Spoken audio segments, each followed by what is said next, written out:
AK guy and a Soviet guy. He's a precision. Guy. He's a precision AR guy. He's welcome at our table. Everybody's welcome at the table. Let's not discriminate now, Night Strike. Let's not be racist. Let's not be racist, Night Strike. How many ARs do you have? 3. That's good enough.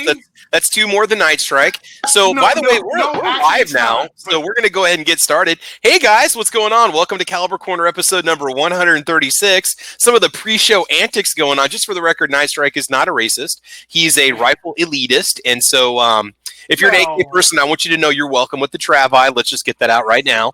But anyway, today we're going to talk about setting up your AR-15 for home defense versus more of a precision build. Like, what are the differences between the two? I got a feeling there's a lot of people that are new to the AR world that are buying their first AR-15. Maybe want to start kitting them out a little bit or hopping them up, and we'll talk about whether or not there's any advantages to some of these parts we bolt on them, and what do you need to do if you want to set yourself up for an AR platform defensive weapon, which means we could talk about, pistol caliber carbines if you wanted to, or we can talk about 300 blackout or 5.56 suppressed, unsuppressed, all that fun stuff. But before we do that, we're going to go and let the panel introduce themselves. We have a star-studded panel this evening, and we're going to start up in the top right corner with Squibload. Squib, what's going on, man? How you doing? Good evening, everybody. Squib's in the house. Coffee there. Oh, all day. All day. This has been one of those days, man. I've just been busy making videos, It's fun being a content creator sometimes. It's fun. I got something new coming up that's going to challenge Midnight Range here, too. I think it's going to raise his eyebrows. So we'll talk about that tomorrow, though. All right. Moving over to the left. Are you challenging his cooking skills? No, I don't have to challenge him. Everybody knows that he's a way better cook than me. So. All right. Mm-hmm. And then going back to Cali, we got Storm and Norman. Storm and Norman, what's going on, dude? How you doing? I'm having technical difficulties. We can hear you pretty good right now. Do you want to get a plug-in for your channel or your business? Oh, man, you got booted out. All right, so Norman, as soon as you can get back in here, we'll let you introduce yourself if we can get you locked in and stable, and we'll go from there.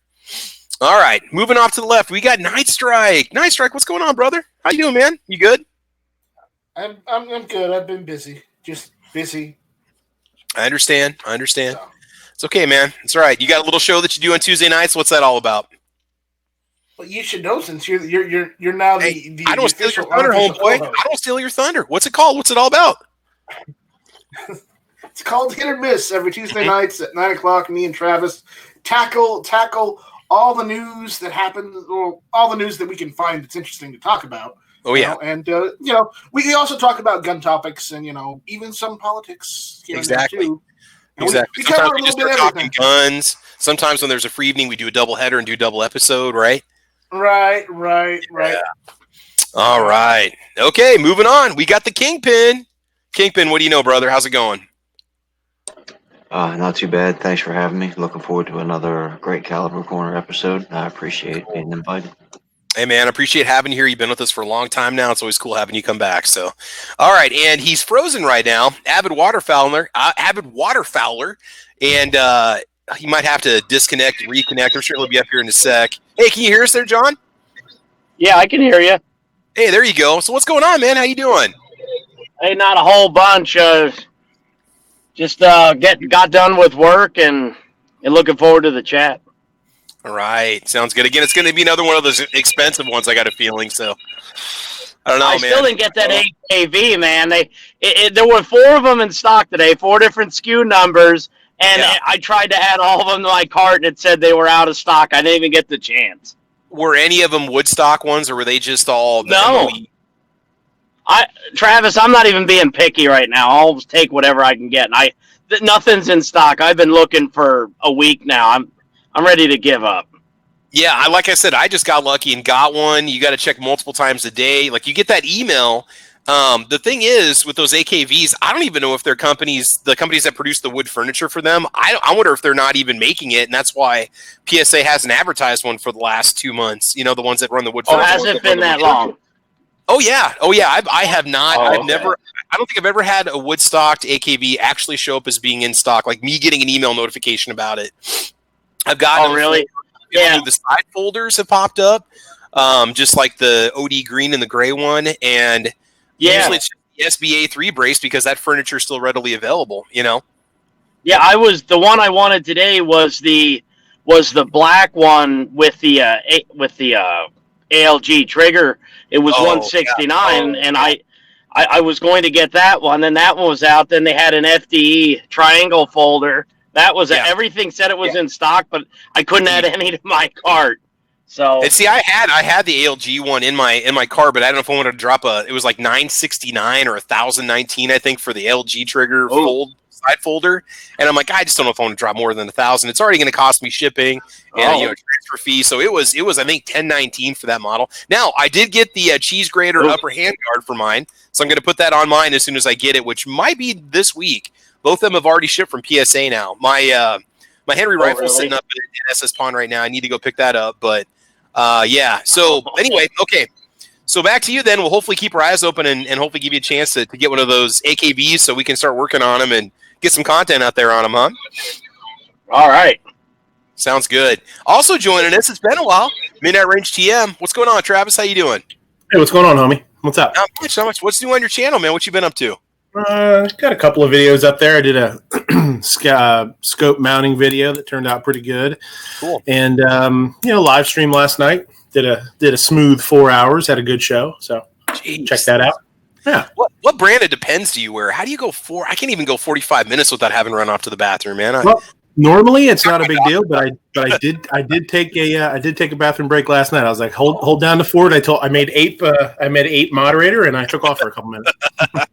That's awesome, man. Awesome. All right. Well, I appreciate having you here, and I'll make sure that you get invited for future episodes. I'm not sure what happened the last couple of weeks. No, that's cool, man. I've been cutting and pasting the send list, and I might have missed it. There's a couple names that I have to manually type in every time, and that's why I just started cutting and pasting because I kept forgetting to add people because they don't autofill, and I need to learn how to make a preset list. But anyway, enough of my problems. Okay, let's move on to a fellow Nebraskan, Pat Hirsch. Pat, what's going on, man? How you doing?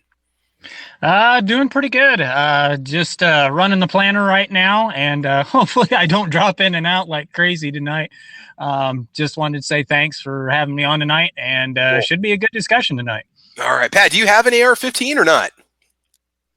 I had a couple about 5 or 6 years ago, and then I had another kid, and then it was like, okay, I have to get rid of some of my toys, but I'm working on getting another one back. Okay. I was going to say, 'cause if not, this might help you this evening thinking about kind of which route you want to go if you decide to pick one up, Yeah, because most of mine were plain to begin with anyway. So I was kind of seeing kind of what barrel lengths and what the general discussion is going to be about tonight when I go to pick up another one.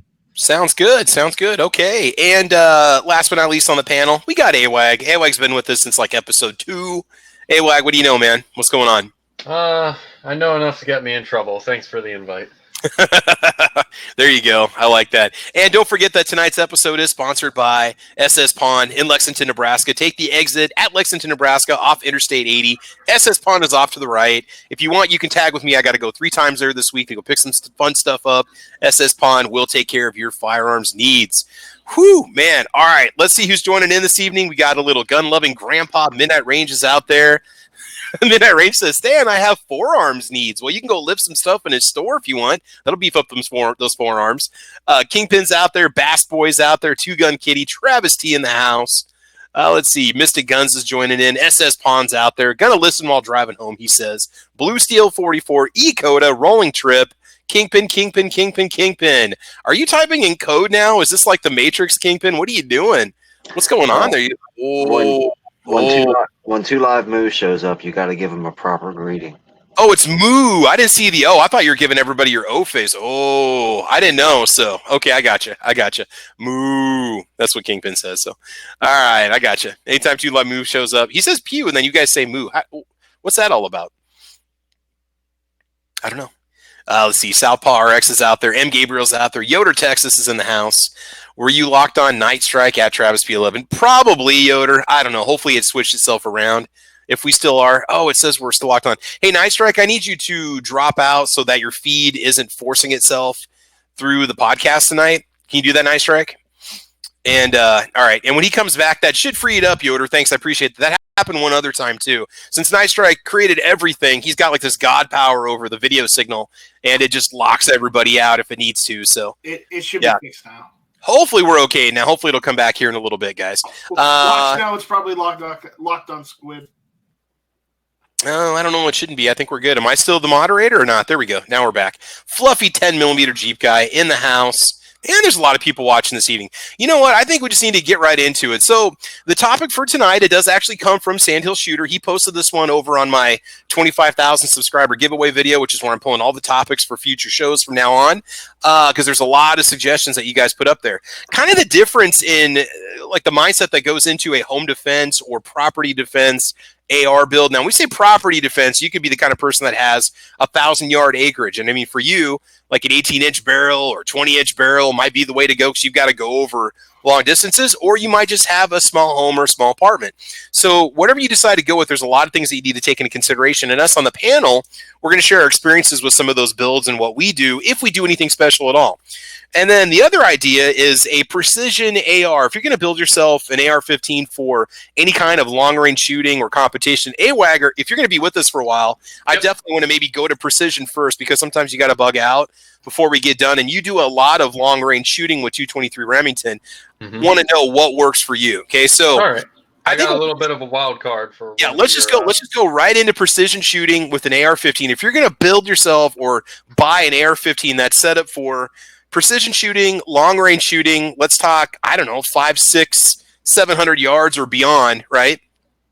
What is it that a person's going to be looking into? This way, maybe somebody who's buying their first AR-15, they're like, oh, I want to go shoot coyotes out on the prairie at 400 yards. They might think that their little 16-inch carbine is going to do it, and it might with the right kind of optics and this and that. But what works for you in a precision setup there, AWAG? In all honesty, when it comes to the AR platform rifle, you can get a 223 or the 5.56. I know that they don't really do just standardized 223 Remington ARs, but when you're shooting long range with a 5.56 platform AR, you can actually get out to 700 yards with a 14.5-inch barrel that's pinned and welded. It's difficult, but it is possible. It's difficult. It's like you have to have the right optics. There's so many factors that have to go into drop, wind, dope, optics. I mean, there's so many things you got to take into consideration, right? Well, that's the thing is, if you really want to get into the long range shooting aspect, if you're going past 600 yards with a 223, you really have to have a chronograph. You have to have, your wind gauges, because if you're out there on a pretty gusty day at 600 yards with 223, it's going to be pushing that bullet around like, a noodle in a hurricane, essentially. It all comes down to the type of ammo you have, the quality of the barrel, and the quality of the optic on top. Most people like to scoff at people using the Anderson lowers because, they're for poors. It really doesn't. The lower and the upper receiver, in all honesty, don't really contribute much to the accuracy of the rifle. You just got to make sure that it's straight. The receiver is straight, and usually that'll take care of itself. The barrel, now, obviously, the longer the barrel, the more velocity you have, the less drop you're going to have at longer distances. I'd prefer a stainless steel barrel over a chromoly steel. Just for the simple fact that stainless steel, I forget what makes it a lot more accurate, but stainless steel barrels are more accurate than chromoly steel.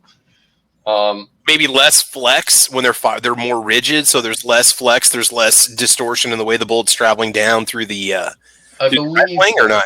I believe so. I think it has to do with the stainless being able to be, the rifling to be able to be cut more precisely. I do want to mention this as it is applicable to this. Stainless steel barrels are more accurate than CMV barrels, but you are going to but because it's stainless steel, it is going to wear a little faster than a CMV barrel will. Yep. So keep that in mind too.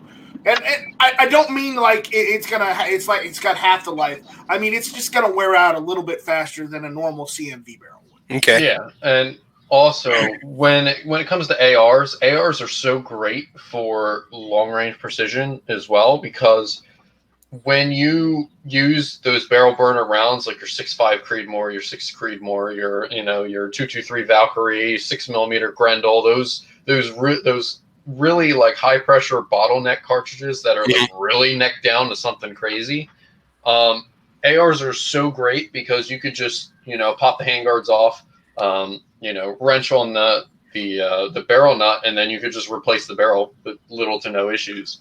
Hey, real quick, Kingpin's got a question. Kingpin, what's up, man? What do you got? Nice Strike just said CMB barrels or CMP. What's that mean? CMV, chrome moly vanadium, I think. Vanadium. Yep. Okay, cool. Thank you. Yep. So, AY, question I got then. What about, let's talk barrel length for a little bit, because you talk precision. When I've gone to some of these precision shooting competitions that I've sat and watched, we're talking 20-inch barrels, 24-inch barrels. At what point does it really no longer offer any kind of an advantage for the 223-5.56 round? In all honesty, it depends on what you want it to do. If you're just smacking steel, you can go all the way down to a 14.5-inch barrel. If you're shooting coyotes and you need to have like a little bit of oomph once it gets down range, I would say get 18. Even a 16 would probably do you good. And 16 is actually an all rounder. And if you're picking off coyotes or if you're doing hogs, I would suggest moving up to a 308. But you have to look at it like, how much energy do you want that bolt to have when it's going down range? And are you going to be using this, are you going to be needing to maneuver it a lot? If you need it to be maneuverable and lightweight, and you still need it to, take out a coyote at 600 yards, you'd want to look into a lighter weight profile 18-inch barrel. Now, of course, that will heat up a lot faster, but at the same time, it'll give you lightweight and it'll give you maneuverability, and it's all down to what you want the rifle to do. Okay, so let's talk about aftermarket triggers. Then, do you think they're a waste of money or not? What's your experience? I've had some experience with the Geisleys. I think they are sweet. I love them, and I do think that a heavier pull effects accuracy. Me personally, little bits of accuracy, but what's kind of your take on aftermarket triggers? Do you think that's something to invest in if you're going to get yourself a precision or long distance AR? I mean, yeah, most people say you should just stick with a mil spec trigger. I say to that, get the trigger that you like the feel of and just keep working with it. The more you work with a trigger, the more custom you get to it. That way, when you're so used to the mil spec trigger and then you drop in a 3.5 pound CMC trigger, it could actually make your shooting worse. And that's why I see a lot of reviews on where they sell the CMC triggers that people are like, oh, this made my groups open up a 1/4 of an inch. It's like, yeah, because you're moving from something you're not accustomed to. You might be getting away from having that little bit of a wall before it breaks, whereas a 2-stage, it might just have a straight pull through, a little bit of tension, and then it cracks, and you're just not ready for that. You weren't ready for it when you took the shot. Yeah. That could have you might just rely on that break. I know with mine, when you shoot your AR-15 enough, you do know your trigger, especially if you focus on just one or two rifles. You really do know how gritty they are. You know how much play they have. You know where that wall is. You know when it's going to break. And going to the 2-stage, you are going to any kind of an aftermarket trigger. You really feel the difference because there's less, a lighter pull weight on it. And so that makes a huge difference when you're for the end user in the end. So, yeah. And when it comes to, especially with long range precision stuff, is you always have to look at the optics. If you set your rifle up and you set it up with like this match grade barrel, you set it up with a Shilden match grade barrel, you set it up with a CMC match trigger, you set it up with, that nitrided bolt or the nickel plated bolt, and you got your springs all set up, you're spending all this money on the rifle, and then you end up putting a $200 scope on it that's not suited to the essentially the mission of the gun. It makes all the difference to have a good specialized optic. Yeah. If you're punching papers at at 600-700 yards, you're gonna need that the Tremor 3 reticle where it has like all the grids and mill hashes all the way out to like 1,000 yards, and you have the big turrets on top that you can make little individual clicks out to 1,000 yards or something. So if you want to go 1,000 yards, or you want to go 800 or 600, you should probably plan on having a decent budget. Investing. Yeah. I mean, to me, again, I mentioned this before. I'm starting to invest more money in my optics, my glass, and I'm starting to spend more money on the red dots. I'm starting to spend more money on the scopes, and I'm noticing improvements in optical clarity, improvements in accuracy. And I know a lot of it comes down to practice. It comes down to training. It comes down to the number of rounds you practice with, knowing that gun. But having quality glass on top, I mean, not that you couldn't do some good shots with a $80 Bushnell or a $200 Nikon. That's fine, but you will really start to notice a difference in optical clarity when you spend some money on some quality glass. Yep. And so that's that's what I did. Is I'm a big proponent of the SWFA SS style optics. They're only $300 brand new. The turret tracking on them is incredible. It's really, really accurate. So as long as you have your bullet velocities and you have a bullet ballistics calculator, you can punch those numbers in. It'll give you an accurate dial reading on that all the way out. I think it has enough adjustment for my 223s to get out to 970 odd yards. Yeah, which is way beyond the effective range of 223. Yeah, the drop you got to compensate for on something like that's got to be amazing. A lot of people don't realize that once you get past 300 or 400 yards, you're going to be looking at some significant drops. You need to obviously compensate for it with MOA. And I just recently got into the really expensive optics game. I got a Steiner Military. It's a 3 to 12 power first focal plane. It's like $2,500 new, but the turret adjustments are absolutely incredibly accurate. They're used on the German and Austrian actual sniper rifles, so they have to be perfect adjustment. And I have enough adjustment on just a 20 MOA base for my 300 Win Mag to get me a little bit past a mile. So when I first started shooting, I know the least amount about scopes and optics out of anything. I mean, I know more about reloading right now than I do optics. And I kind of thought a scope was a scope was a scope. And the more I sit down behind a rifle at the range, our furthest distance is 200. And all the scopes that I've got, anything past 100 is basically just kind of aim, like hoping and poking. So if you're looking to shoot a distance and you don't think optics are important, then I'm telling you that it's not true, because I spent a bunch of money on cheap, basic, run-of-the-mill optics, and anything past 100 is kind of a waste of time for me. I took my AR out to the range on Sunday and didn't even shoot 200. I shot pretty good groups at 100, but anything past 100 was just a waste of time because, I never took into consideration buying a decent scope. Yeah, I've come to learn the old adage, you buy once, you cry once, and I've suffered with the same thing. When I first started getting into shooting, I was, reloading, trying to get like the best accuracy. And I still have one of the first scopes I've ever had. I thought it was really cool. It had a crosshair on it. It had like the little mill dots on it. Mill dots on it, yeah. And it was like a 3 to 9 power, and the glass quality was okay. It was like $150 scope. I thought that was stupid expensive at the time. Oh, I know. And when I got my Steiner, I was curious, and I compared the two, and I'm just like, oh my gosh, there is no competition. It's like going from look like a Camaro to a Lamborghini. Like, they're both going to work, but one's going to be a little more enjoyable to use. Midnight Range wants to chime in on something. He put a little message on the side chat. So Midnight Range, what's up, man? No, not a whole lot. I think with with any kind of like scopes or any kind of equipment, my thing recently has really been to get something that you have some confidence in, so that when you're shooting, that it's you shooting and making that, the errors and not your equipment. I think it's tough because, if you're not shooting great groups and you're using crappy equipment, is it you not doing a good job, or is it your equipment not doing a good job? So I think if you spend a little bit more, not a ton maybe, but if you spend a little bit more, that, you get something quality that you can have confidence that it's at least holding zero and it's durable, then that it's you that has to, you have to work on you, not your equipment. So.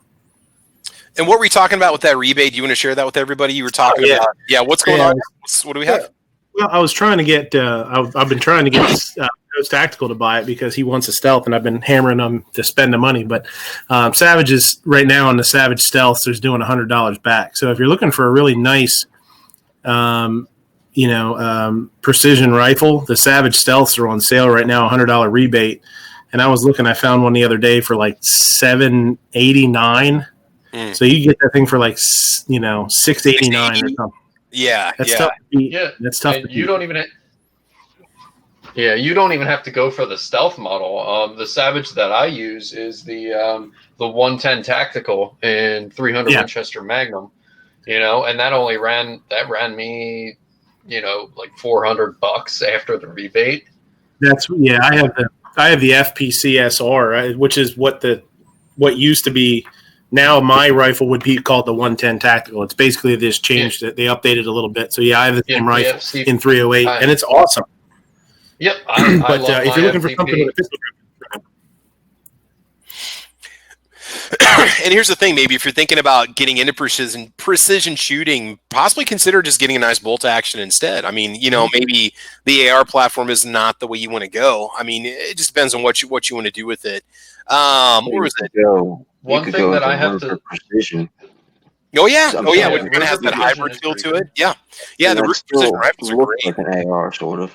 Yeah. What I have to say is if you're going headfirst into precision long range shooting and you're using an AR style rifle like first, you're going to be very, very disappointed. Not going to pull any punches here, but ARs, they are accurate, and in order for an AR platform to be as accurate as even a low budget bolt action, you're going to be spending a ton of money. So good glass, a nice bipod, What I suggest to you first is find out what you're going to be doing with this rifle. If you're going to be punching paper at most 1,000 yards, I'd stick with a 308 pattern bolt action rifle, which I say 308 pattern, but that could be anywhere from 6.5 Creedmoor, that could be 308 Winchester, that can be, all those 308 Winchester capable rounds, your full power rounds. If you are going to be doing competition like PRS or F class, I suggest sticking to the 6.5 style 6.5 bullets. So anything with 6mm or 6.5 millimeter bullets are really, really good for that. Punch and paper, hitting steel, they're all good. And then just search around. I personally advocate. Can't even talk today. I'm the same way this evening. I'm not working. Yeah. I personally advocate for the Savage style rifles because they actually use a barrel nut system that if you were to wear out a barrel like you can with the 6.5, 6mm guns, they wear out after 2,000 rounds of general use. If you're like blasting round after round, you're going to wear it out faster. I like the Savage actions because you can just go on a website like Preferred Barrel Blanks or Excalibur barrels, and they'll make you a pre-fit barrel with, say, a new cartridge that you want. Instead of going with 6.5 Creedmoor, you might want to try out the 6.5 by 47 Lapua. They'll make a barrel for you, and all you have to do is get a headspace gauge and a barrel wrench, and you can just screw the barrel in, tighten down the nut, just like an AR. So here's a good question for you, AWAG. Joey Joe says, what is the best all-around optic from 5 yards to 500 yards at any price point? Now, all-around optic, ACOG, maybe, possibly? Joey Joe says ACOG? Yeah. Let's talk on an AR platform. On an AR platform, it's going to be very difficult to get those very, very close range things if you want to go out past, like 300 yards. Because there's, on most of your really nice optics, there's a wall.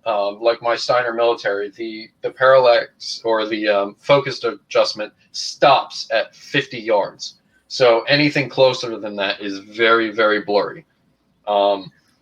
I'm going to say put some, whatever you call them, the little side iron sights that flip up, the little 45-degree iron sights, and flip it if you need to take a shot within 50 yards, maybe 75 yards. If you run into something close quarters you weren't planning on, let's say you are a long-distance shooter or whatever your situation might be, you need something quick, flip it and put some MBUS sights on the side or some nice iron sights on the side, and then go back to your optic once you get to the 100-yard minimum, and then go from there.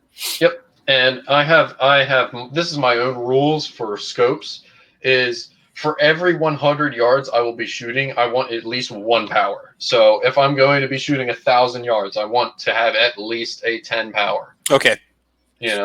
But that can translate to a 2.5 power to 10 power. So, your sky's the limit for that. My Steiner military is a 3 to 12 power.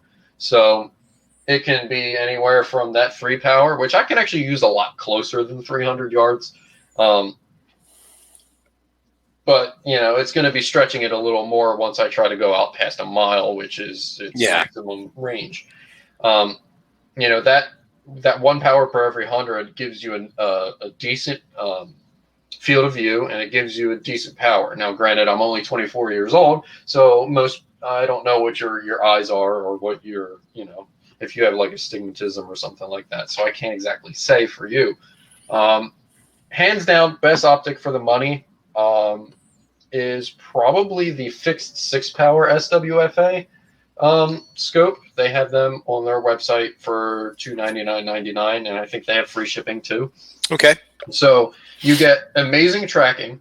You get a fixed 6-power optic, it's good for 50 yards. It's good for 300 yards. I've taken a 6-power all the way out to 800 before, and it has a focus down to 10 yards. So it can be pretty close. Here's one. Go ahead. It all comes down to what you want the rifle to do. Yeah. Screaming Skull Saloon says, I've got a 1-6x24 Vortex Strike Eagle on my go-to AR. My stepdad just bought one of those, one of the Gen 1s, because the Gen 2s or Gen 3s are out now. And so the Gen 1s are getting heavily discounted. He got his brand new on eBay, authentic, real legit, brand new in the box, sealed, $250. And then he did spend another $100 on the mount, and that is a very, very nice optic for an AR. Those are great. But again, Yeah, that's definitely something to mention too. If you're not looking to buy something right away, keep your eye out in different seasons, because I did the same thing with my Viper.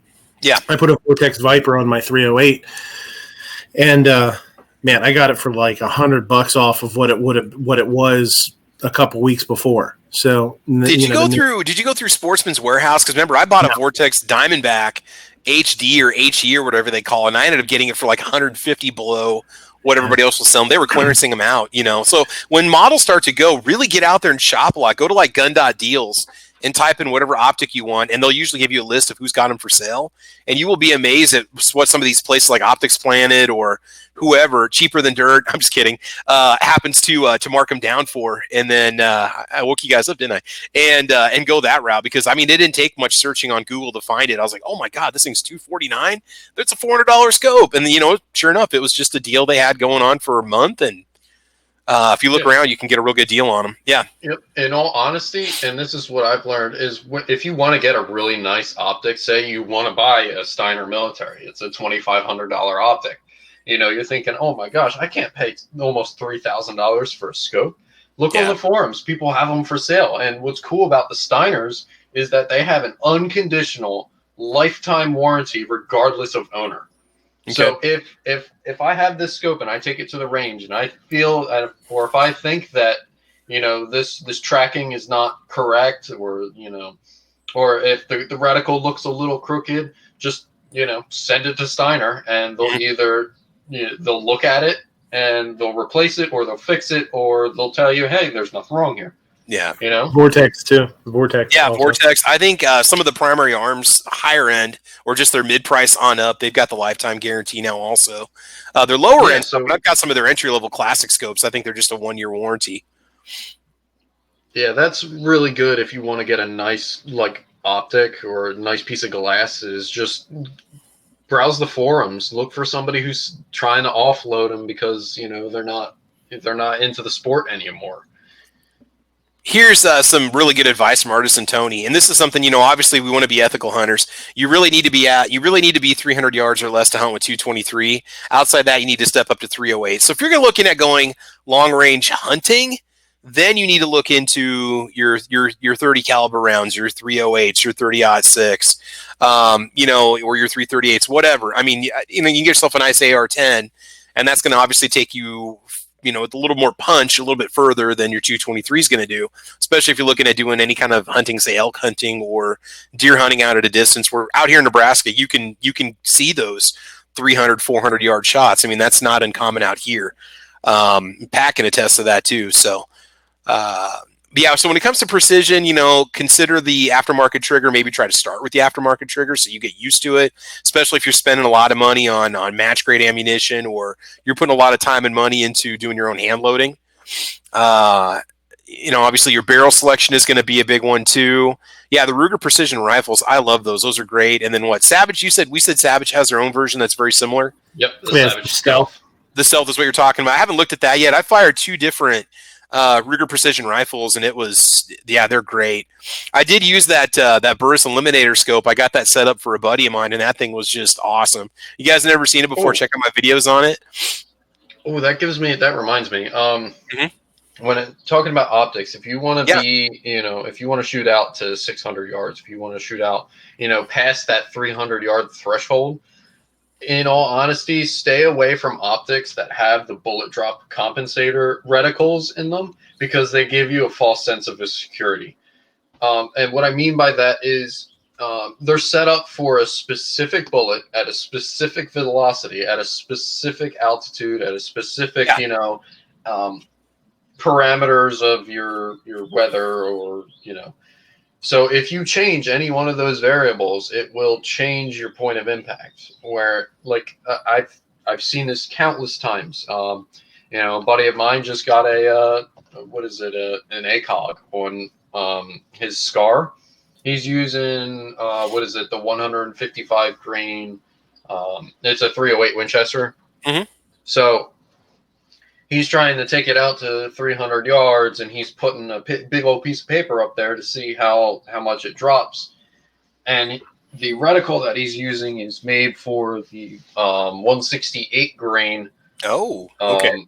It's made for the 168 grain hollow point. What is it? The NATO match or whatever it's called. He's using 155, and he keeps on asking me. He's like, dude, this is like hitting like 3 or 4 inches high from where it's supposed to drop from. I was like, yeah, because you're using a faster bullet and it's lighter, so it's going to have less arc.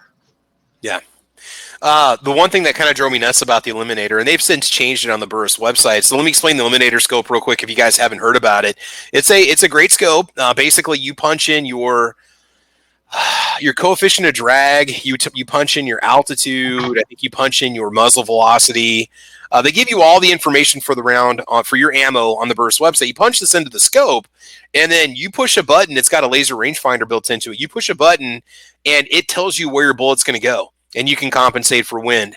And it works. I mean, it is the freakiest, craziest thing. I felt lazy using it because I would just push a button, boom, 300 yards, boom, 400 yards, boom, 500 yards, boom, 600 yards.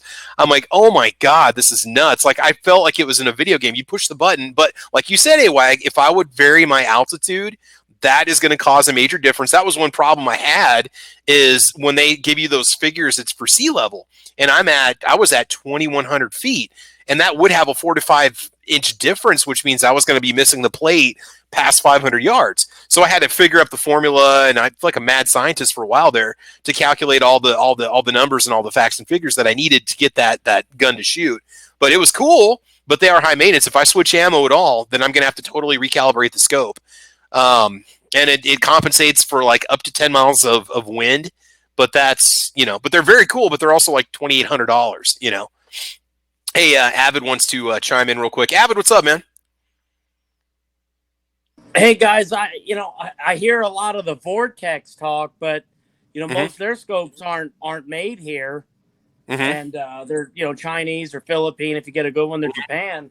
And there's a lot of really good scopes that are made in America with a lifetime warranty, no questions asked, like Leupold and Redfield, which is Redfield's made by Leupold. and I bought many of their scopes in the $200 to $500 range, and they're unbelievable scopes. And you're buying something made here domestically.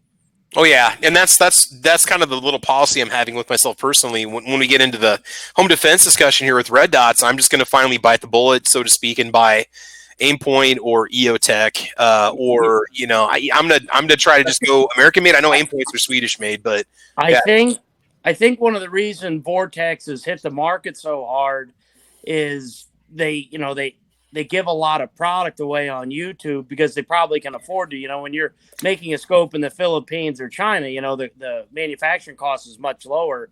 So they can afford to go and give 30, 40, 50, 100 of these things away. And then they get pushed like crazy when people are forgetting that they can spend the same price or possibly even a hair less. Yeah, go get something made in this country that's got a lifetime warranty. I think Loophole started. I think they start at $200. I was thinking you can get a 3 to 9 by 40 or something for 200 or 249 or something like that. So you don't. Absolutely. You might spend a little bit more, but then again, you're also getting away from something where you might only have a 1-year warranty with that brand that you bought. And I've got primary arms and I've got Vortex. I don't have any Loophole yet, but I'm, like I said, myself personally upgrading. I do buy a lot of Magpul stuff as much as I can. Even though it can be kind of pricey for those little rail sections and sling points and stuff like that, I still buy it. I still do my part. I know I'm just a little drop in the bucket, but still, Absolutely. I just figured I'd mention it. Mm-hmm. No, that's a good point. Okay, now let's go ahead and switch topics. So we're going to talk about the home defense AR. Okay, and in my opinion, there's absolutely nothing wrong with having a box stock M4gery or M4 style AR-15 with just a carry handle on the top, fixed front sight. It's going to do the job and it's going to work for you. I was just going to maybe kind of run it through the panel and see if there's anything that you guys do for modifications when you talk about having an AR for homestead defense. And I'm talking about people might be a landowner, not necessarily precision long range shooters, but maybe 0 to 300 yards. Homeowners, people live in apartments and stuff like that. What are some of the things that you have on your home defense AR? And a couple things to remember, you got to consider your caliber. Do you want to go with, say, a 9mm AR pattern pistol caliber carbine? Do you want to go 5.56? Do you want to go 300 blackout? Are you going to go suppressed? Or are you not going to go suppressed? You want to kind of think about what your application is going to be. And remember, some of these options can get very expensive when you look at a suppressor, when you look at the cost of some of the ammo, especially if you don't reload. Barrel length has a lot to do with it too. So let's just talk about what you guys have for, let's just call it a home defense or self-defense AR. And why did you decide to go with the setup that works for you? And maybe it's just because it simply works, right? So Squib, I want to go ahead and start off with you on this one because you're an AR guy. Squib, what kind of setup would you ever have to use in some sort of like an SHTF situation? What would be your go-to for the AR to protect the family? And I know the whole family already has ARs. Squib, what would you say on that? Are you with us? Yeah. Yeah, everybody's got their own AR, and a couple people are going to end up with multiple at this rate. They're so customizable. The thing is, I learned how to clear buildings and rooms with an M16A2. That's a 20-inch barrel, no special optics, no red dot or any of that crap on there. No lasers, no. None of that stuff. It's just get in there and do it. And it worked. Now, with a civilian AR-15, you can obviously get a shorter barrel.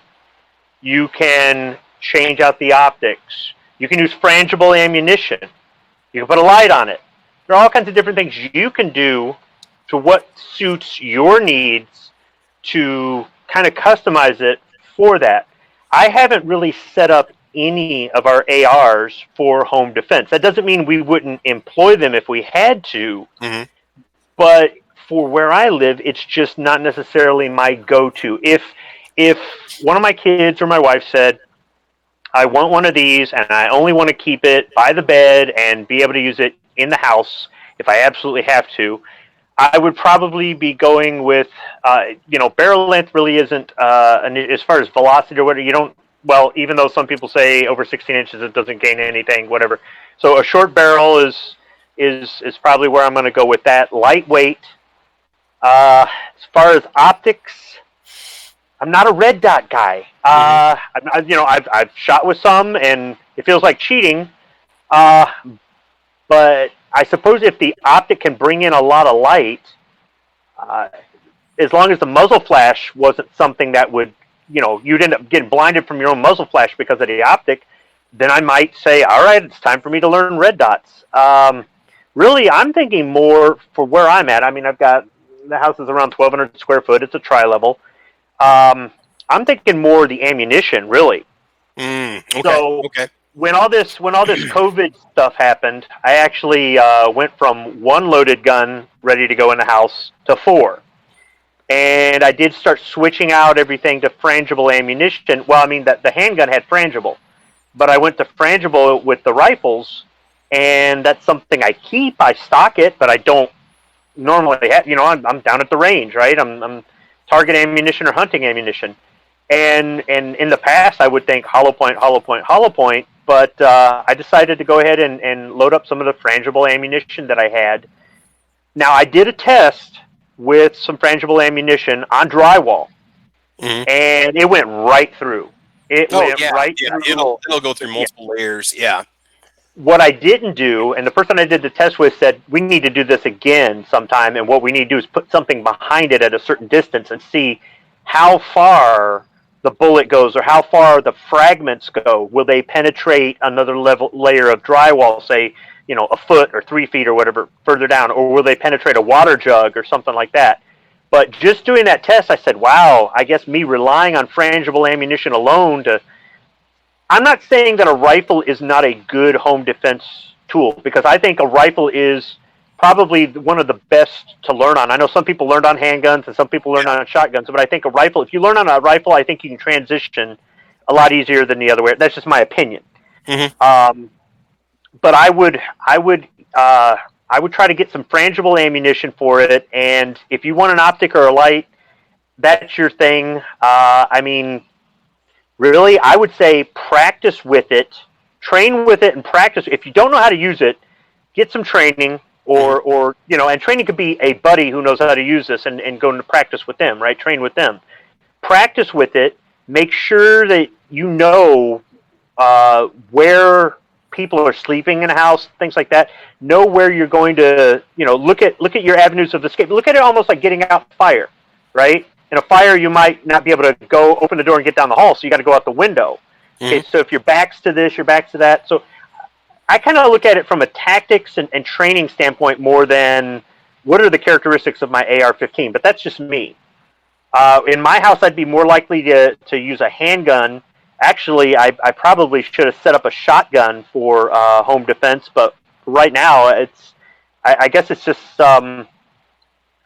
knowing where I can, you're what is it? You're responsible for every bullet that comes out of your muzzle, right?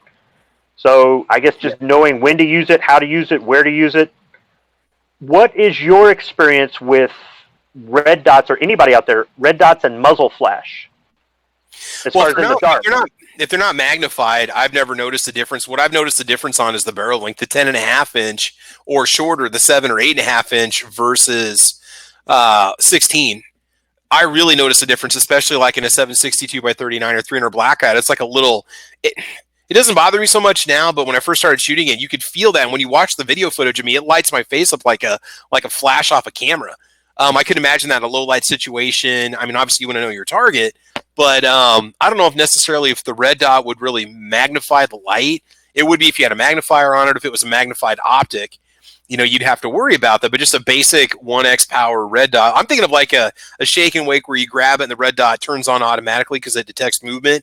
And then you've got your red dot ready to go. That was the kind of just simple setup I was thinking about for an AR. Hey, Travis? Yo. Squib raises an excellent point. Flash hider or muzzle brake? Oh, there we go. Depends on your situation. Yeah. I mean, I normally use flash hiders on my ARs just because, that's the military, that's mil spec, okay? Mm-hmm. But I know some people that use muzzle brakes on their ARs. Yep. And then there are some people that have bull barrel ARs, which have no muzzle brakes or flash hiders on them at all. Just a cap on the end, and that's pretty much it. And we were talking precision not too long ago, but bull barrels are some of the best barrels you can use for precision shooting. Yeah. If the goal is just precision. The reason I bring it up is I'm thinking, when is the time I'm most likely to have to use a firearm to defend my house? at night. At night, yeah. I'm not saying it couldn't happen during the day, and depending on where I'm talking about my situation. Somebody else out there might be going, well, I live out here, and this happens all the time, or I've got to deal with wild animals, or this. Okay, your situation is different. I'm strictly speaking about my situation. I don't live in a crime-ridden neighborhood, and it's not impossible for something to happen in broad daylight. But if I was going to say, when am I most likely to use this, in my opinion, somebody's going to break into my house at night. So that's somewhat of a concern, but at the time, I mean, you've got heightened senses. I mean, everything's going. You're trying to decide: do I shoot? Do I not shoot? If they're running out the house, I'm not shooting at them. Obviously, if they're coming up the stairs and they're threatening, or they're shooting already, or just something where it's kind of obvious. Then that's where I've got to make that call. And different people may say, well, in my state, I can do this in my state. And whenever you get into this sort of discussion, lots of people tend to push back with, well, in my situation, okay, well, that's not the question. That's you, and this is me. Yeah. So, I mean, think about it. If you had a lot of property, say you had like a 3,500 square foot house on 10 acres, and you had a problem with coyotes or something, and you had livestock out back, right? The AR-15 you pick up to protect against somebody breaking into your house is also got to be the AR-15 you pick up to, protect the chicken coop, right?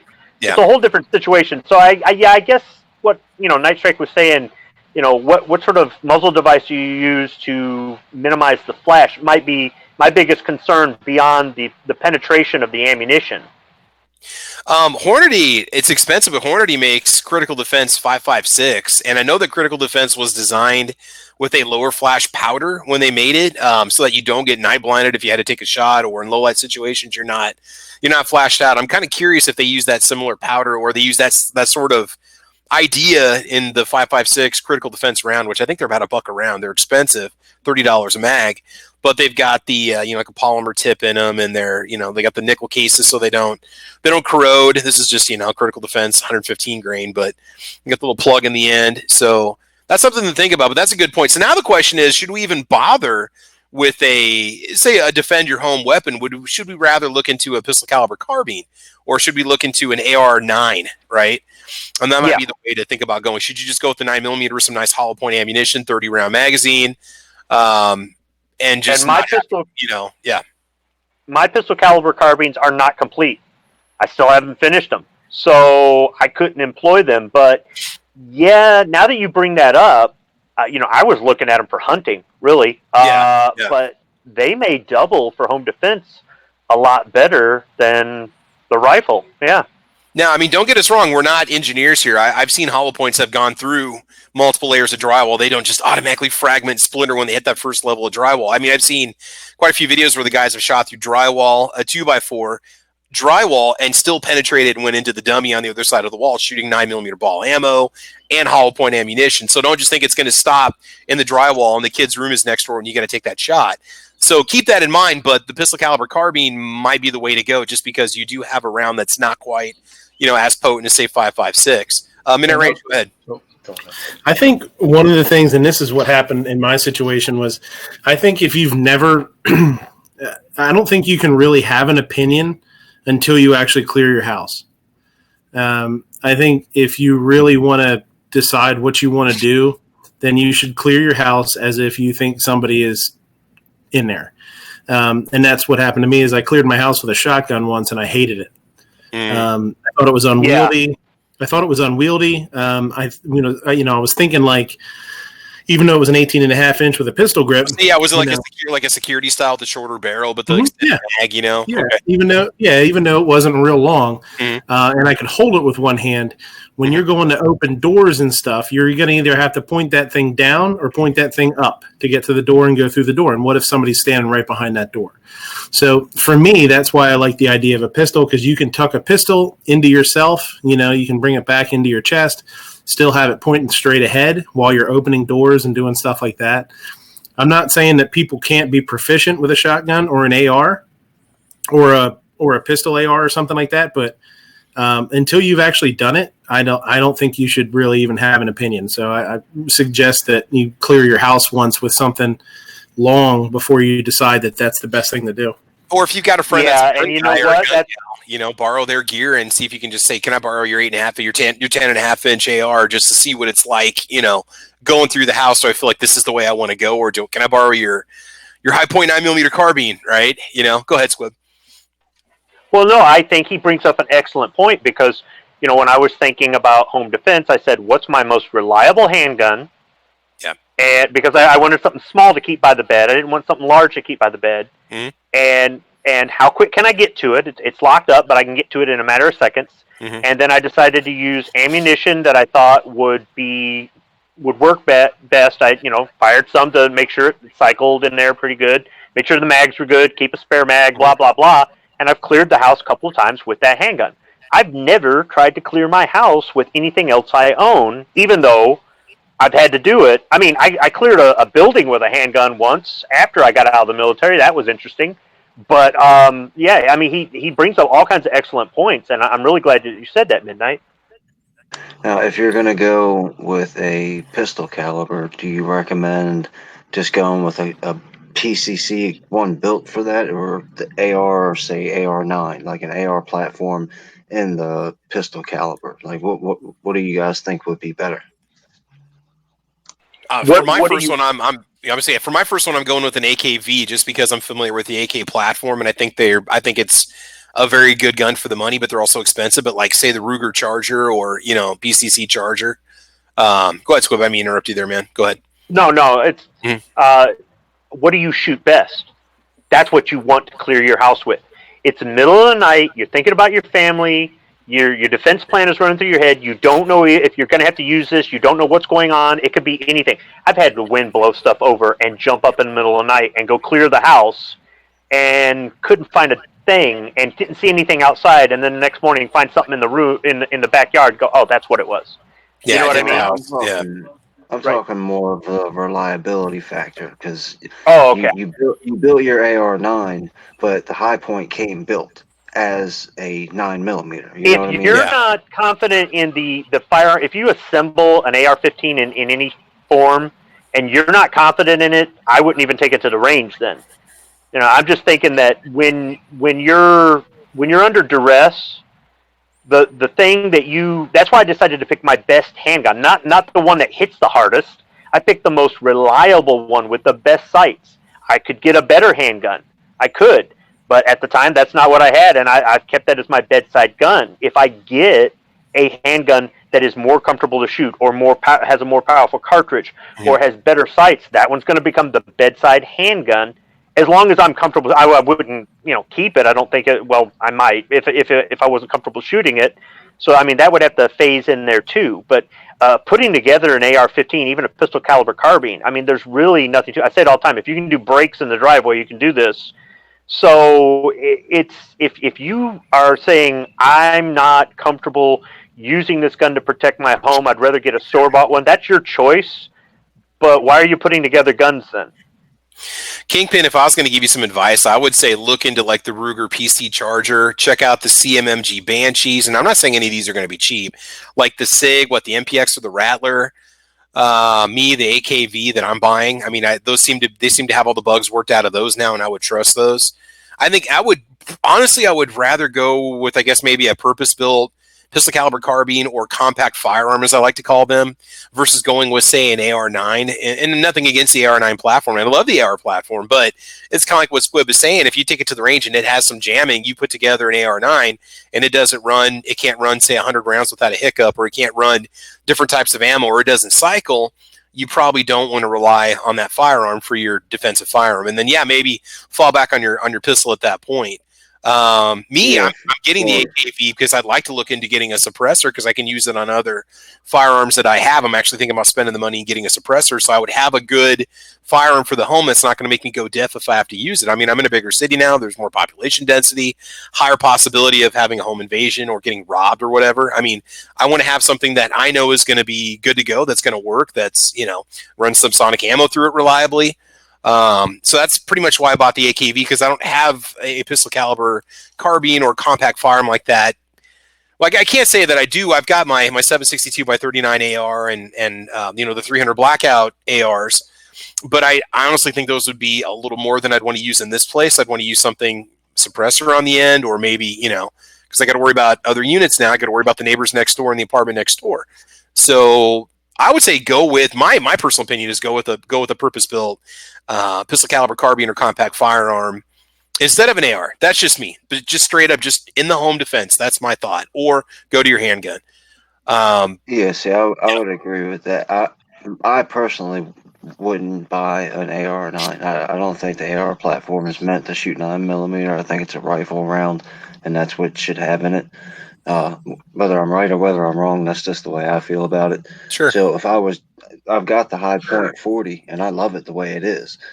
And I've got no desire to go build a 40 caliber rifle. I mean, that's I've already got one, and it was made that way. So I was just wanting to see what you guys were thinking, because I would do the same thing. I'd buy the PCC built to be the PCC, not the AR in a pistol. But is your opinion about it because somebody assembled it at a factory for you, or because you've shot it and you know it's reliable and you're very comfortable shooting it? You know, if you know how the grip angle and the feel and the recoil and all, this is something you're comfortable with, or it's the reliability you feel from having it assembled by somebody else? The design and engineering intent to be a carbine, not some other converted firearm. It was designed from the ground up to be a pistol caliber carbine. Yeah, that's the engineering behind it.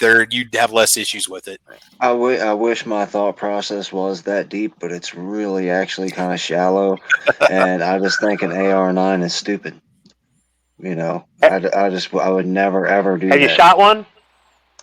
I'd shoot one. I'm not prejudiced against shooting one. If you pull up to the range and you got one, I'll waste your ammo happily. But I'm not going to put one together for myself. Okay, I'd rather go buy the High Point. Just something to think about. I thought the High Point carbine was stupid until I shot one. I'm like, hey, this isn't that bad. I'm just talking about the AR. I'm just talking about the AR platform. Yeah.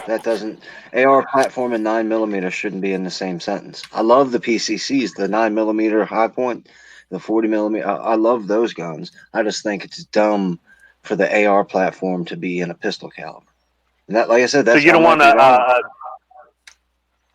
You don't want a High Point carbine in 5.56 NATO. Right, exactly. Like, yeah, definitely. No, I wouldn't do that. That's dumb. I'm sitting here thinking that'd be sweet. Bulp up that bad boy. Yeah. Hey, AWAG's got a question for us. AWAG wants to speak. Go ahead, man. I was just gonna to put somewhat of my experience in is I found out that I was playing around with the really, really lightweight 5.56 bullets. I think they're like a 36 grain. Sierra makes them. They're a varmint bullet. And I found out that when I was shooting them at the range with the plywood target hangers that we have at my range, we have another it's a pretty thick type of, kind of like a 2x4, but it's a little bit thinner than a 2x4. I found that shooting those, when it goes through the first plywood board, it wouldn't penetrate all the way through that 2x4 that was there. So I'll try to find the bullet type, but I was just gonna say, if you're stuck with a 5.56 AR, I would use one of those varmint bullets that are made for your little critters. That way you don't run the risk of over penetration, and it's dumping all that energy, what little it has, into the target. See, varmint bullets are made to enter essentially enter the animal, but dump all the energy into the animal without exiting, because when you have an exit wound, it ruins the pelts. Just run with the semi-auto 17 caliber, whatever, HMR, WR. Yeah, it could work. Midnight Range, is that new round out yet? The 17 HMRI or whatever, WSM HMRI. Yeah, it's hypersonic at 7,000 yards still. So yes, super hyper. It's 3 times supersonic. It dumps all of its energy into reindeer. So anyway, I don't want to get into that right now. You guys have no idea what we're talking about. It's faster than everything, anything. Oh God, I got to repost that video at some point. Man, where are we at? Okay, so let's see what we got here. What do we got going on here?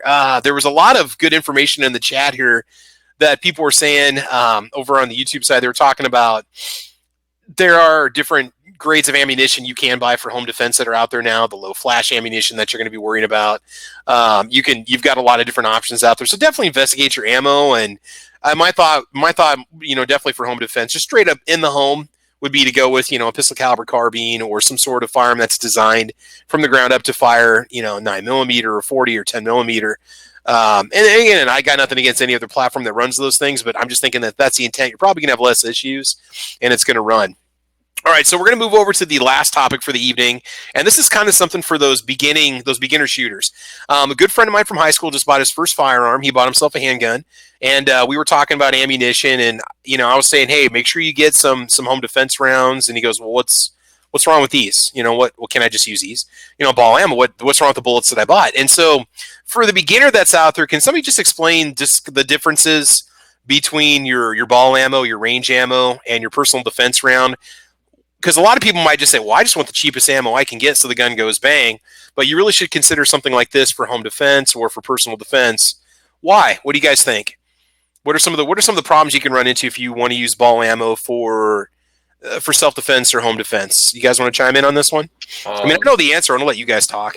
Definitely the biggest factor that you have to look at when using your typical ball ammo is over penetration, which they're made to do that. Essentially, they're made to enter something and exit something, and depending on what that something is, it could go through that something and into another something. So you could be going way past I'm trying to juggle my. I'm just thinking of every TV show I've ever watched where the guy was shot. Oh, you're lucky, he just went in and went right out. It just cleared right through you. It's probably because they were using ball ammo. Because if it was a hollow point, it's going to expand and open up inside you and dump all of its energy inside of you and tear you up and transfer that shock to you. Yeah. So definitely with ball ammo, you want to avoid that if you live in a house with other people. First of all.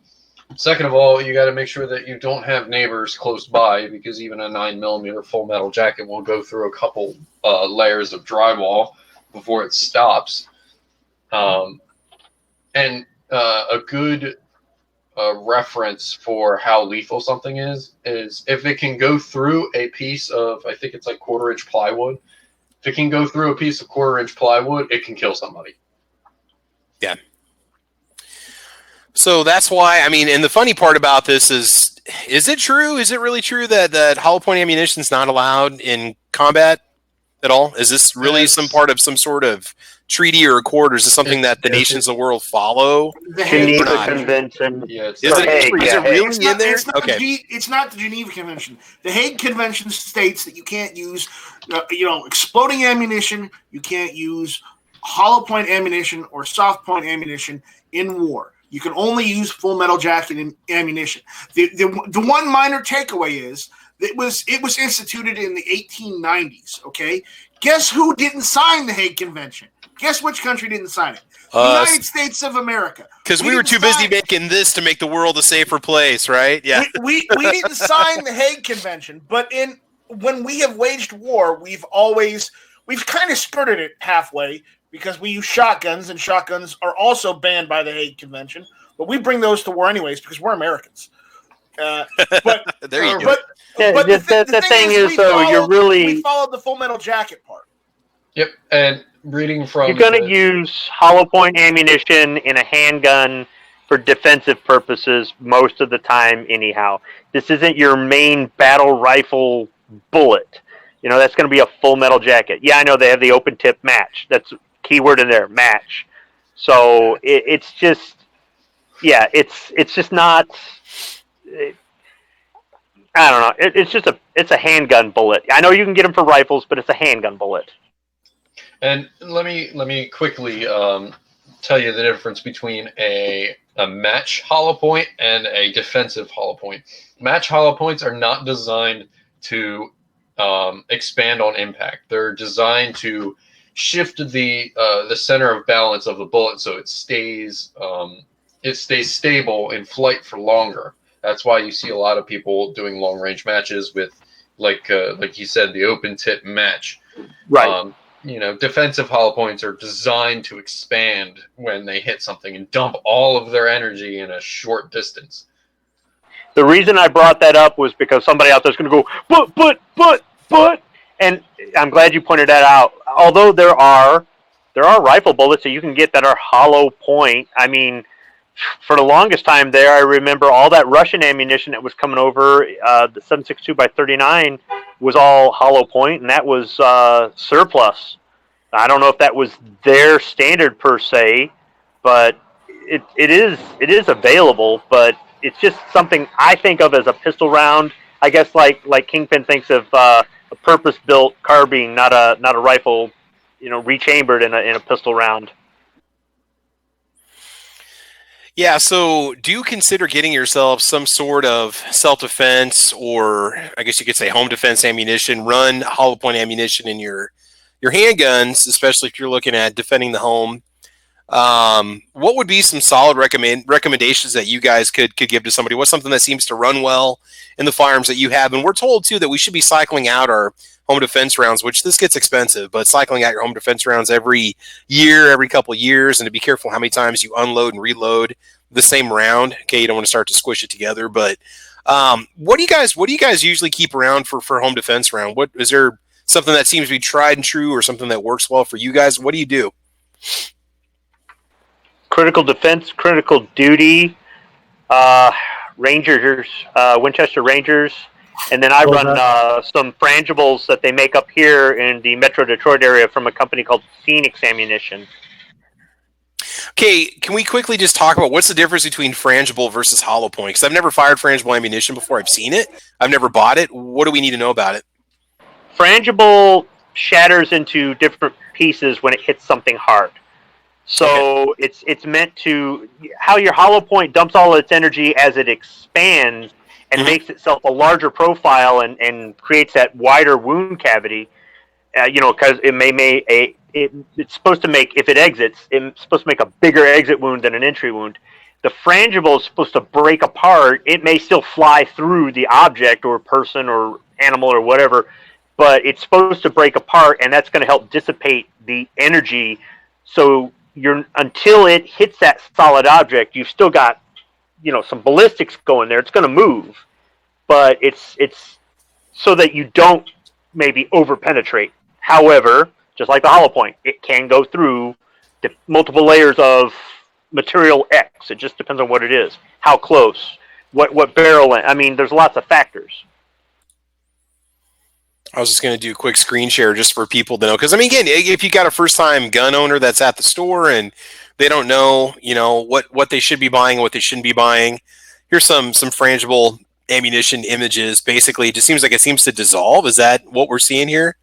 Breaks up. Breaks apart into chunks or pieces. Okay. So that's something to consider if you've got, loved ones on the other side of the drywall. That's a 308. But like I said earlier, I tried some frangible ammunition against a wall. I got 2x4 and two pieces of drywall that I had left over from a home repair project, and I shot frangible at it at like 20 feet or something, and it went right through it. So it was like, okay. How does this ammo actually react if it hits a person first?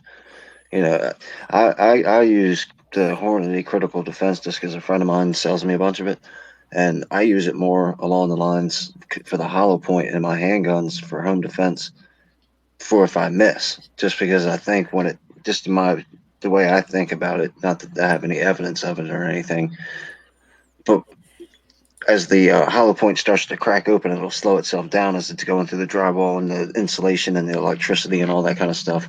But how's this stuff going to react if it hits the person first? Is it really likely that it's going to go through a human body and then through another wall and then hit somebody in a different room? See, the human body acts, this might get a little visceral, is when a high velocity object hits a human body or a part of a human body, it acts like those nets that catch the people that shoot themselves out of cannons. It acts like those nets, and in very slow motion it will catch that bullet until it reaches a point in which it tears, and it just it takes all that material and it just shoves all that material. And our bodies are made of water. We're 70% water, and water does not like any type of shock or any type of high velocity slap, basically. Yeah, water does not compress, so it resists the compression, and in return it bundles up into that hollow point, and it opens up the hollow point, slowing it down. So it's like it's like a parachute on a drag car. Is when that car is going 200 miles an hour down the drag strip, it opens up that parachute, and in slow motion it will start out really thin and really short, but as it grabs more of that air, it opens up and it slows the car down. And that's the parachute is essentially acting like that hollow point bullet. It's grabbing all that material and it's slowing down while it's expanding out. Now, the only thing I want to be critical of the critical defense, all right, is this little chunk of rubber that they put in the end of it, this little bit of polymer they put in the end of it. The idea behind this is that it's going to penetrate through layers of fabric before it starts to expand so that the bullet doesn't prematurely expand. The problem with this is I've had firearms trouble. I've had firearms that have had trouble chambering that first round. If you don't give it a good solid charge, or you don't use your slide stop to chamber the first round, if you just kind of half-ass it on the slide, this will hit the feeding ramp and kind of the friction of it will cause it to stop up. And it is a slightly shorter round, and I've just figured that was probably to ensure stable feeding, but it is like a millimeter or two shorter, which it probably does. But I've noticed that some guns don't like this because it'll hit the feeding ramp and it'll jam up. So you want to make sure that your gun's going to run this well. If it doesn't, then go get yourself some Spear Gold Dots. Or what are some of the other ones? The HSTs, we talk about those all the time too. I know Walmart, they used to carry them. You can generally find and just be careful with this, because make sure it's going to run through the gun well. Maybe get a box or two of it, or at least a box to run through and then a box to leave in it when you're done with it. Just because, and again, I'm not knocking this. I have this in every single handgun in the house. Every single magazine's loaded with this, but it might have some problems chambering the first round. Yeah, it's easy for me to use it as my go-to because I get it cheap from a friend of mine. He's got an abundant supply of it, and whenever he wants money to do something, he sells me a bunch of ammo. So he's always got that stuff. So it's not like I purposefully went out and chose that, but it runs in all my stuff pretty well. Okay. Gotcha. Let's see. Anything on the idea of the home defense? Oh, and then the other one too, Squib, the difference between critical defense and critical duty. I remember watching Yankee Marshall did a video on that, talking about the differences between the two, or which one does he carry. He was saying critical duty because you may need to go through layers of things to protect yourself. And I'm thinking mall shootings, you might have to shoot through glass at the perp on the other side, or you might have to shoot through a panel or something to hit your target. Obviously, you want to know what your target is, but do you kind of mix critical duty with critical carry, or critical defense with critical duty, Squib? So I thought I only had critical duty in stock, but recently I found some critical defense, and the box was half full. So I've ran it through the gun, but one of them has the characteristic for penetration more so than the other, and I think it's just a matter of personal preference. If you go onto the Hornady website, it'll explain a little bit more. I mean, if you have the ability to set up some targets somewhere and shoot and see how well they penetrate, then that would be something that you might want to try to do on your own. I mean, not everybody has access to their own private shooting range where they can, blast it at whatever, but I run both, and you brought it up, and Screaming Skull Saloon brought it up, the gold dots. Yes, I forgot all about that. I use factory gold dots, and I've done some reloads with gold dots, and they work really well. They work really, really well. Yeah, and their Spear Gold Dots I think you're probably looking about $18 a box for 20 or 25. But again, run a box through your fire, make sure it's going to cycle properly, and then have full mags with that ammo. Obviously, you want to train with that self-defense ammo once in a while, or just shoot it so you know what it's going to do, because it's going to have a different feel from your regular ammo unless you use your self-defense ammo for everything, which some people might do. I know they also make like train and defend ammo. I think Winchester does it, and maybe SIG, where you can get they make it at a lower price point, so you're going to be training and defending yourself with essentially the same type of projectile or whatever, but they make it so that you're not breaking the bank on the ammo, so you can afford to practice with what you want to use, for self-defense. And so that's something to consider too when you're looking at those different kinds of ammo. But again, the full metal ball ammo, I'd advise against it for home defense. Personally, I just think you'd want to go with hollow points, and that's going to be my one recommendation on that. I think that for the new gun owner, when they're getting that gun, they ask the guy at the counter, and if it's Joe Blow, I worked at 7-Eleven last, they're just going to hand them a box or whatever. Where the new gun owner might just buy the cheapest ammunition there, which is going to be full metal jacket. They might even buy the wrong caliber. But as soon as they see the price on some of the self-defense ammunition, especially if they get a certain calibers, the sticker shock may set them back, and they don't understand that this is not what you go down to the range and shoot with every day. Yes, you should try this out. You should run some of this, make sure it cycles, like you were explaining about how it bumps a feed ramp or whatever and doesn't load so well. Make sure you got something that cycles well, and save all the nickel-plated brass for your friend who reloads. But if they don't know very much about guns, they might not have this in their gun at home. I would hope that after a while they would learn and go, oh, this is the difference. Oh, this is why it comes in a smaller box and costs more money. That sort of thing. So I think it's just something that comes with experience, knowledge. That's why it's always good to have a gun friend. We're out there. Yeah. It's hard to find us. We're on YouTube. So. Let's see. So Midnight Range, you had a question real quick, and then AWAG. Midnight had his hand up first. Yeah. The critical defense is critical duty was brought out as more of a barrier penetration round over the critical duty or defense. So, and you can tell the difference by looking at them. I have both, and you can tell the difference by looking at the projectile. The critical defense tends to be more rounded. The duty is a little more straight-sided. But another thing too is to look at if it matters to you, and some people it doesn't, but trying to get a good bonded bullet is important to a lot of people, so that way you don't have to worry about jacket separation as much. Some people don't care about that, but some people do, and that's something else to research if you want to. Okay. AWAG, anything we say, bud? Oh, geez. I just completely forgot what I was going to say. We're going to talk about 357 SIG. Yeah.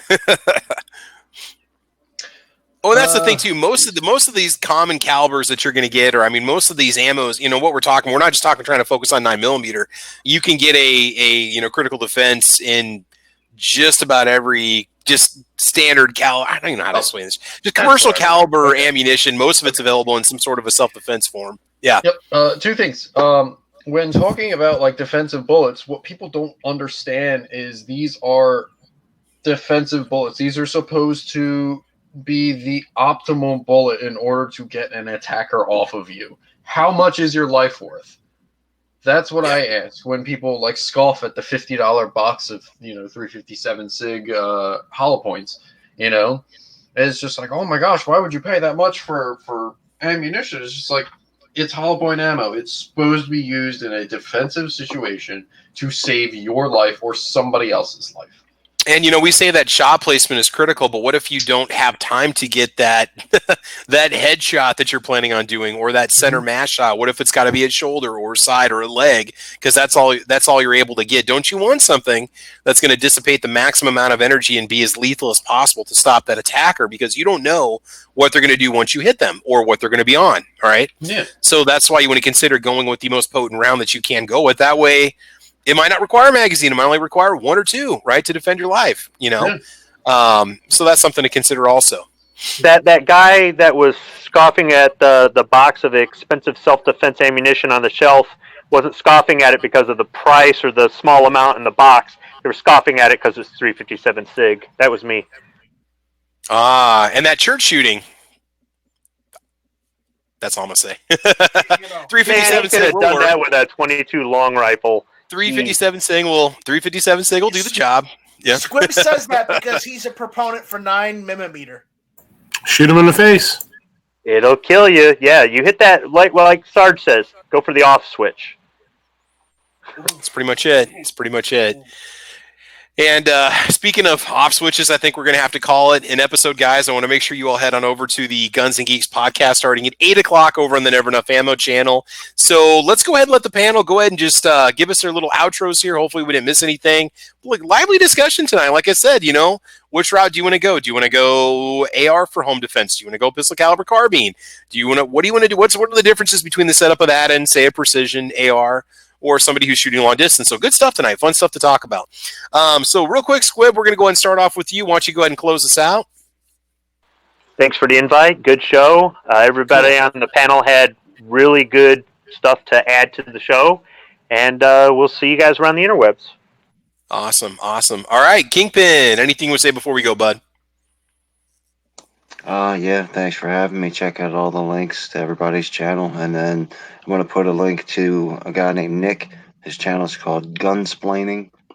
He's got like 190 subs right now. He's a pretty cool dude. He has some pretty nice videos, so go check him out too. Thanks for having me. Awesome. All right. Avid, anything we'll say before we go?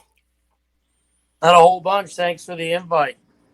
Cool. Hopefully this wasn't too expensive of an episode for you. And when those AKVs come up, I'm going to call you. 2 o'clock in the morning. Wake up, bro. Get your debit card ready. Let's do some damage. Give the wife a heads up. All right, man. Okay, Midnight Range. Anything you want to say before we go, bud? Not a whole lot. Come check us out Sunday nights, 10:30 Eastern. The closer. Talk about guns. That's right. Guns, politics, food, whatever, man. It's a wide variety of topics, and it's usually a longer show if you like that kind of format. Oh yeah. A lot of interaction from the guests. Cool. All right, Pat Hirsch. Anything you want to say before we go, bud? I just wanted to say thanks to everybody on the panel, and it was really good discussion tonight. And stay safe and carry your weapon. Sounds good. So now, Pat, you got to decide. Do you want to go pistol caliber carbine? Am I going to go AR? Why don't you shoot my AKV and then I'll let you decide, okay? All right. Well, we'll have to do that here sometime once I get done planting for sure. Sounds good. It should be here this week. I'm going to go pick it up maybe on Wednesday or Thursday and getting excited. So be good stuff. Got to get it clean first. But yep, looks like a good gun. Right. It really does. Yeah, I hope so. All right. AWAG, anything to say before we go? First off, thank you for the invite. Number 2 is if there's anybody out in the chat or in the actual chat here that wants to learn more about long range shooting, I have a Discord that I'm always on. So if you have any questions, I'll put a link. I put a link already in the voice chat here, and I will put a link to my Discord in that